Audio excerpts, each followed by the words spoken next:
గుర్తొస్తున్నావు బిడ్డ. ఒక 2 రోజులు ఇంటికి వచ్చి వెళ్ళు. సరే, మా అత్తయ్య గారిని అడిగి చెప్తాను.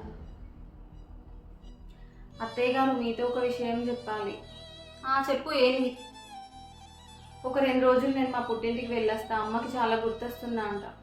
ఏంది? మీ ఇంటికి పోతా? ఇంటికి పోలేదు, ఏం లేదు. నువ్వు ఈ ఇంటి కోడలివి, ఇక్కడనే ఉండాలి. ఎప్పుడు చూడు మా ఇంటికి పోతా అంటావు. హలో రమ్య, బాగున్నావా?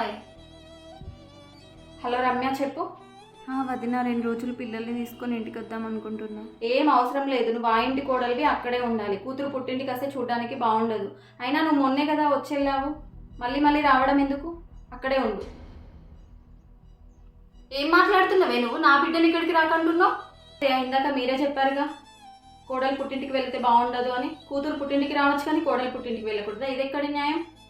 నా ఇంటి కోడలు కూడా ఒక ఇంటి కూతురు అన్న విషయం నేను మర్చిపోయినా. 2 రోజులు కాకపోతే 4 రోజులు పోయిరా అమ్మ, నేను చూసుకుంటా.